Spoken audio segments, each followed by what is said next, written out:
নমস্কার, আশা করছি আপনারা সবাই খুব ভালো আছেন। আমার নতুন একটা ভিডিওতে আপনাদের সবাইকে স্বাগত।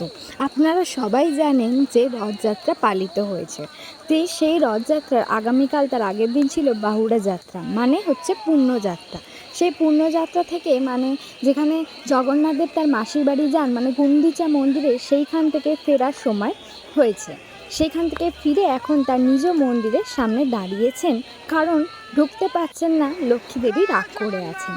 সেখান থেকে ফিরেই যে 3টে দিন পালিত করা হয়, সে 3টে দিন হলো: 1 স্বর্ণবেশ, 2 আওলা নবমী, 3 নীলাদ্রির বিজয়।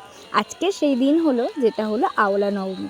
কালকে পূর্ণ হবে নীলাদ্রি বিজয়। তারপরেই ভগবান জগন্নাথই প্রবেশ করবেন তার নিজ মন্দিরে। ছোট্ট একটা নতুন কিছু আপনাদের সাথে তুলে ধরলাম, আশা করি ভালো লাগবে। যদি ভালো লেগে থাকে তাহলে বন্ধুদের সাথে শেয়ার করবেন। আসছি তাহলে আবার নতুন একটা ভিডিও দেখাবে।